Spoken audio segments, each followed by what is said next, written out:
Yo, it's me, it's C-S-C-O-T-T, baby, and I'm back with another episode of Short-Lived, and this time we're talking about Animorphs. I grew up reading the books, so when they announced they're gonna have a TV show on Nickelodeon, I was like, yes, because, I loved the books, and I'm watching the TV show. It was awesome, and it only lasted 2 seasons. Didn't have a proper ending, so that's why we're talking about it. At some point, I'll be comparing the books to the TV show. There's not much to really do because there were so many books and not enough TV shows, so it's not really much. Yes, I'll be sitting to the side for this because I want you to see the books and stuff. But maybe I can sit in the middle, I guess. So the main story is that it revolves around 5 teenagers: Jake, Rachel, Marco, Cassie, and Tobias. And one night, when Jake's dog, Homer, runs off, it brings these 4 with them, chasing after the dog. Tobias happens to be walking by, and the dog has heard something, and it's actually an alien spaceship piloted by an Andalite, which is the name of the alien species, by the name of Elfangor. And he tells them that there's an alien species, a parasite alien called the Yeerks, coming to Earth. The Yeerks get into your head through your ear, and they take over your brain. And they are led by Visser 3, at least on Earth. We find out there's someone higher above Visser 3. In the books, there's also Visser 5, I think, but I really got into the books. I got into these books more than I did Goosebumps. I would read all of these, and then the Goosebumps ones, I would I would read some of the regular ones, but Give Yourself Goosebumps were the ones I like to read there. But these ones I used to read all the time. I got these. Maybe I thought about doing a video on just a review of the book, like read this one and do a review on it. Read that one, do a review on it. And Megamorphs, which was a big one. And what I like is in the books as well as the show is each book is narrated by a different Animorph, be it Tobias, Cassie, Marco, Jake, Rachel, or even Axe. They would narrate a book. Except for the Megamorphs, each chapter was narrated by a different person. But even in the show, for almost each episode would be narrated by a different character, except for the 2-parters, which would be narrated by one character. The multi-parters, I should say, except for one that I'll talk about. So I'm going to give you the basic synopsis of the show, and then I'm going to do a few episodes that I remember. So, the basic synopsis, like I said, has them coming upon an Andalite by the name of Elfangor. He shows this glowing cube, and he has them each put their hands on there, and they will have the power to turn into animals. All they gotta do is touch the animal for a few seconds, they acquire its DNA, and they can turn into that animal. And they can do multiple animals at a time, I think. Because sometimes they'll have the dog, and sometimes they'll have the tiger. I don't know if there's that way in the book, but in the show it seems that way. And yeah, so their first mission is to stop the... Okay, so they find out there's a group called the Sharing, and it's just a cover for the Yeerks. And they find out that, unfortunately, Jake's brother Tom is one of them. He found out the hard way, where Marco and Jake are disguised as lizards hiding in the storage closet. It's so goofy how it's revealed too, because you can tell by the way that Tom is acting. You can tell already, because Tom is supposed to be this big basketball guy, and he quit the basketball team, and he's talking all about the Sharing, and then you see, Principal Chapman is seen as being a controller, which is what they're called when the Yeerks take over someone's body. And it's this goofy thing where you have Tom facing the back of the closet like this, like he's just doing it. Chapman walks in, and he starts talking to him, and Tom turns around, this dramatic turnaround, like it's supposed to be a surprise.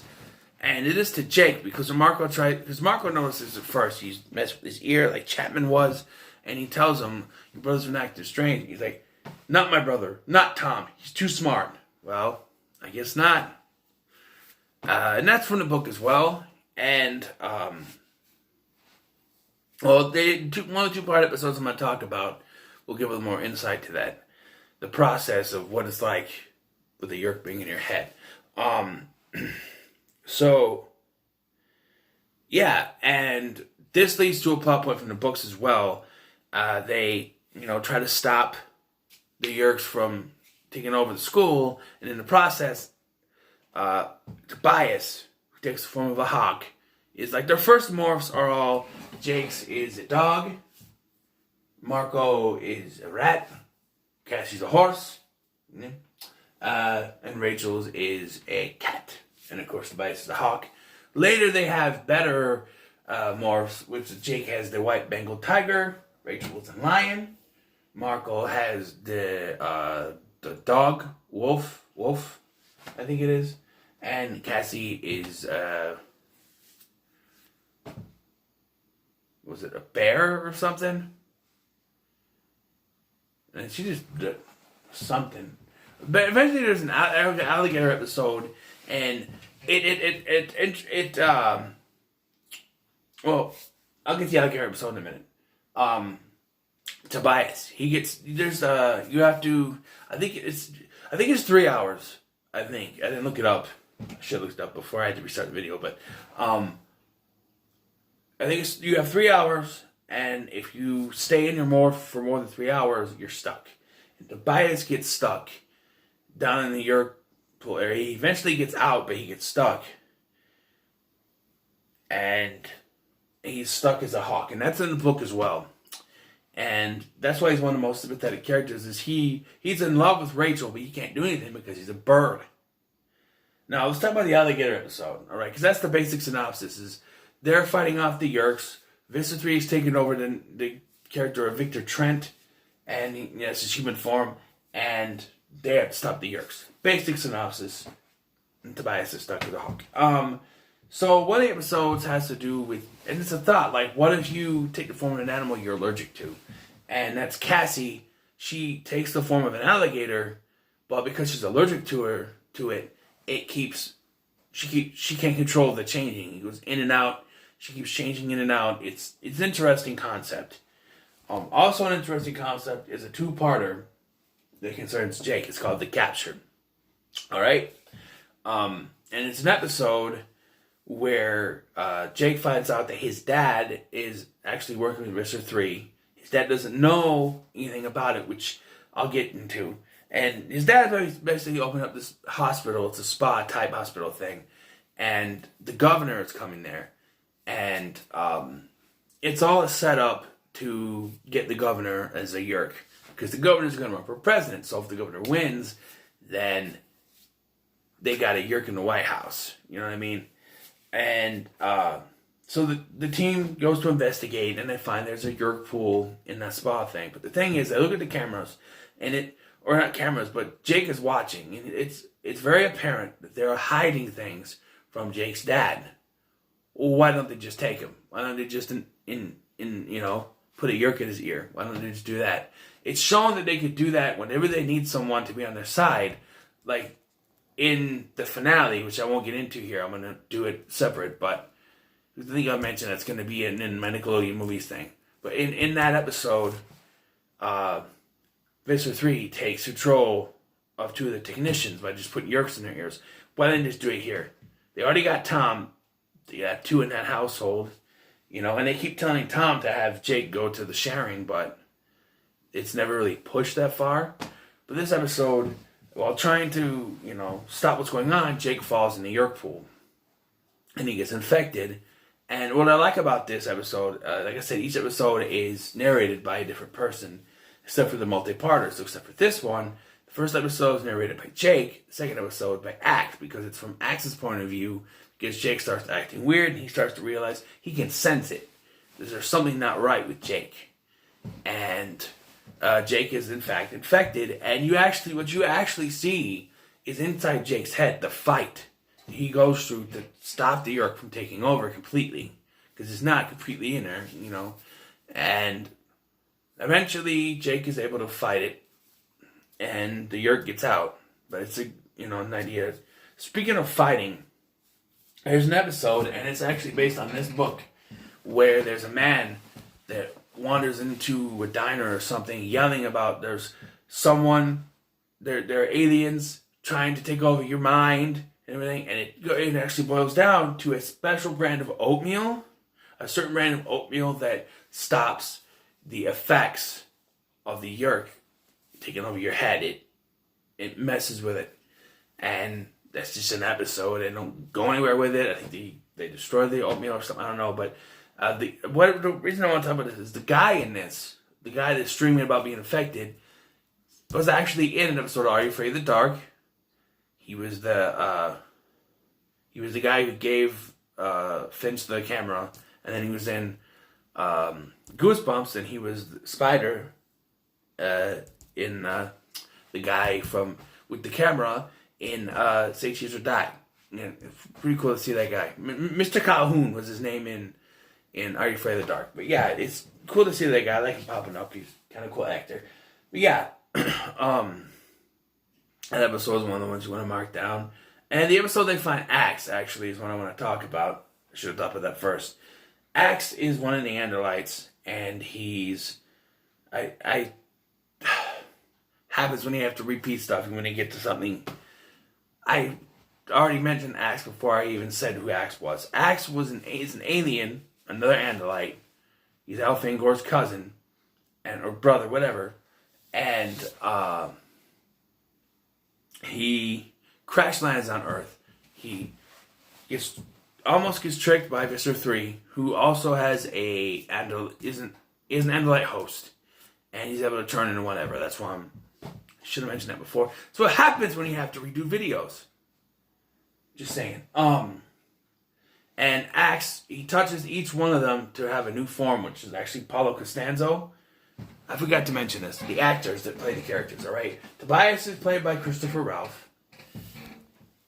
Jake is played by Sean Ashmore. Sorry. Rachel is played by Brooke Nevin. Marco is played by Boris Cabrera. And I'm so sorry. I don't know how to pronounce the last name, so I'll just say Kazkiet is played by Nadia. I don't know how to pronounce the last name, I'm so sorry. And then Paulo Costanzo plays Axe in the human form. And in voice, I think, too.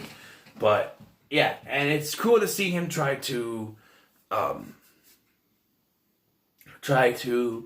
adapt to the human world. Like, there's an episode where Marco tries to, food. Food is the big thing for Axe, because they don't have mouths. So food is a big thing for Axe. And there's one episode where Marco gives him a hamburger and says, "This is a hamburger." And he says, "So it's made of ham?" Not really. Is it nutritious? Not really. So he takes the burger out of the bun and sticks it in his soda and eats it. And I'm like, that looks like me. I would do that, I guess. But and one thing I should mention about Axe is that during the capture episode, they realized really quick that Jake is a host, is a controller. So they have him tied up for most of the episode.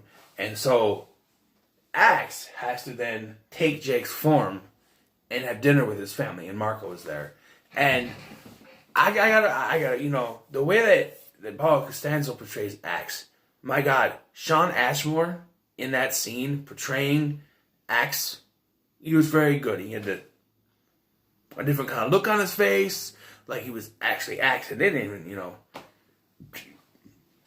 it was very good in that scene. I thought it was very good.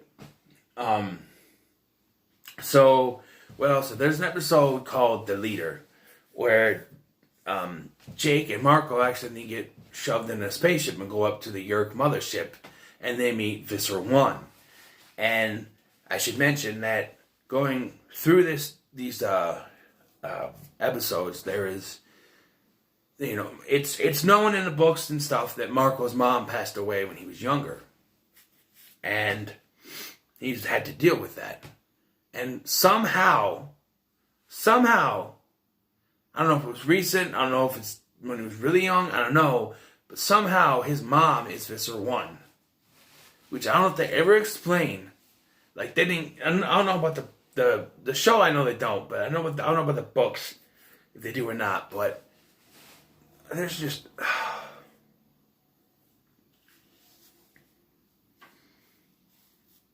I don't know. Just... It doesn't make any sense. But, yeah, his mom is Visser 1. They touch on it in a 2-parter and then don't mention it again. Maybe they would have mentioned it in the future, but, of course, the show was canceled. Who knows? They introduced a few characters from the books as well. The Elemist, which is this unknown entity that's never really mentioned much about, at least on the show. I don't know about the books. I don't remember much about being in the books, but... he comes to them in this one episode where he shows that in the future Rachel will be a controller and everyone else will be gone, and they ate Tobias, I guess. And so because they're they don't want to fight. I don't remember what the whole problem with that was. Oh, Rachel was going to move. She doesn't know what's going to happen if she moves, so the Elemist shows up and shows what happens if she does move. She becomes a controller, everyone else, I think they say the rest will become controllers, and then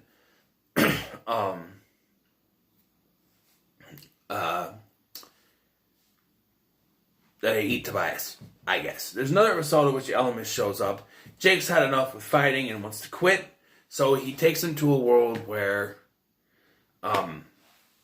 they never became Animorphs, except for Tobias, because, I think this is a world where Homer never heard anything, and so Tobias would have been the only one walking in that area at the time, so he's the only one that gets the powers. And, I forgot to mention, there's this thing about a disc. It gets solved in the finale, sort of, but most of the plot points go from, most of the episodes are surrounded about this disc that was given to Tobias, but he drops it, and so he has to figure out what's going on with the disc. And I'm guessing in this alternate reality, he must have had the disc, because he's very confident in what he's doing, but they don't reveal what he learned from the disc, even though if you read the books, you know what it is, and I'll get to that in the finale review. I'm not going to explain it here. You guys are going to have to wait for that. But, anyway, he's the only one, and he approaches Rachel, telling her there's something not right. We find out that Jake is actually already a Yeerk. He's already a controller. And so is Marco. And so is Rachel. And then they get Cassie on the night of the party. So, but Cassie was the only one of them besides Tobias who wasn't a controller. And what happened to Axe? He's probably dead in this universe. I don't know. I don't think they ever mention it, but he's probably dead. And yeah, just a dark universe which he wakes up to, and he's ready to keep fighting. But yeah, there's just a few episodes I wanted to talk about, and it was a decent show, and I was sad it got canceled. Like, the first season had 20 episodes, and then there's only like 6 episodes in season 2, and 3 of them were the 3-part finale. Oh, there's an episode in season 2. Season 2, they introduced the character of Eric. Eric is a Chi, and that's the race of aliens, and they have where they're like, I think they're like humanoid android aliens, and they have this force field type thing that it's a hologram, basically, and he looks like this little kid. And this episode is kind of weird, but like, he saves a dog from being killed, so Jake disguises himself as Homer, and Marco is another dog, and they kind of go to a sharing picnic thing where Eric is, and they think he might be one of them, aligned with the Yeerks, but he's not. He's actually fighting against the Yeerks, and he might have been more part of the cast going forward, but... And then the episode, which was originally marked as the finale, but now if you look at Wikipedia, it's actually down as being before the 3-parter, but it's an episode where Axe is, it's an episode, I don't know if I mentioned in this recording, but they're at the mall. It's surrounded around the mall, and Axe ends up having to get a job working in this electronics store, and this electronics store is actually selling phones with yerks in them. And it looks like Mr. Chapman's daughter, which we've already known from an earlier episode, and it was actually in a book too, is that the yerk inside Mr. Chapman's body made a deal with the yerk that he would let him control his body if his daughter was not being taken. Would never be taken for to be a yerk. And so the whole episode was about Mr. 3 trying to get the host daughter, Melissa, become a yerk. And it seems like in this episode they just forgot it because it looks like they were trying to do it again.